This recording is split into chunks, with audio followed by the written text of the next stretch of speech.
मानव जीवन ईश्वर का दिया हुआ एक अनमोल उपहार है, पर हम अक्सर इस उपहार की अवहेलना कर देते हैं। इसे सही रूप से संभाल नहीं पाते, जीवन को सुंदर नहीं बना पाते हैं।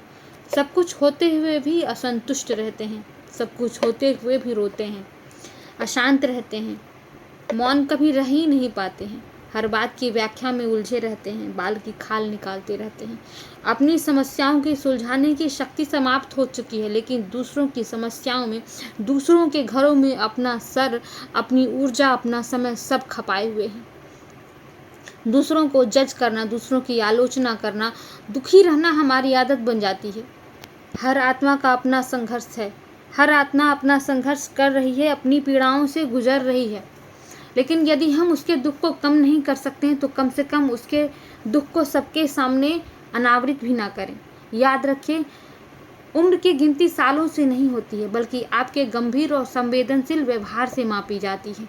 किसी के जीवन का दर्द जाने बिना उसे भरी सभा में अपमानित करना अधर्म है। सम्मान कोई मांग कर नहीं पाता है, वह तो सद्गुणों और सेवा से अर्जित की जाती है। जो कर्म आप करेंगे लौट कर आप तक भी वही आएगा।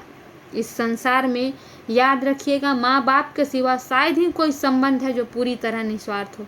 भाई बहन में भी कोई न कोई स्वार्थ कभी न कभी आड़े आ ही जाता है। इसलिए जो जैसा है उसे वैसा ही स्वीकारिए, मौन धारण कीजिए, अपने संबंधों को प्रेम और सत्य से सींचिए, अपने संबंधों को बचाइए, बनाइए, निभाइए, संवारिए, सुंदर बनाइए।